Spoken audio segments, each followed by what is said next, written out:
عاشور ونزول اللي ما جابتش ولاده في الدوله المصريه زيزو، اللي هو كان النجم الاوحد في نادي الزمالك اللي خرج في اخر المباراه. يعني سبحان الله، تغييرتين مع لعيب واحد فقط.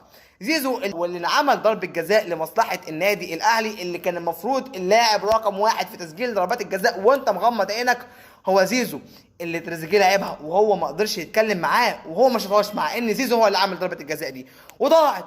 بس زيزو ما قدرش انه يتكلم. وعليا النعمة يا لو انت كنت موجود في الزمالك وفكرت ان حد من لعيبه الزمالك دونجا مثلا الجزاء، وعليه النعمه زيزو هيروح هو وابوه يطلعوا على مكتب اسيل لبيب يلبوه على دماغه. تمام. في النادي الاهلي ما فتحش بقه وهو بيخرج في نفس المباراه باصص عينه في الارض. انا بقى مبسوط بصراحه، انا مبسوط في اللي شفت فيك يا زيزو النهارده. اقسم بالله احب اقول لحضرتك انت دلوقتي ضحيت بحب الجماهير، وضحيت بانك انت تكون النجم الاوحد بمقابل شويه فلوس زياده، وانك تلعب في كاس العالم وتروح امريكا وتاخد تاشيره امريكا. طيب ما تستناش كرامه، ما تستناش كرامه، انت خدت الفلوس ورحت تلعب في كاس عالم. كرامتك في الارض، وهو ده اللي انت هتشوفه طول حياتك في النادي الاهلي. اوعى تفكر انك هتقابل ولا هتشوف حب ولا تقدير ولا معامله زي اللي انت شفتها في الزمالك.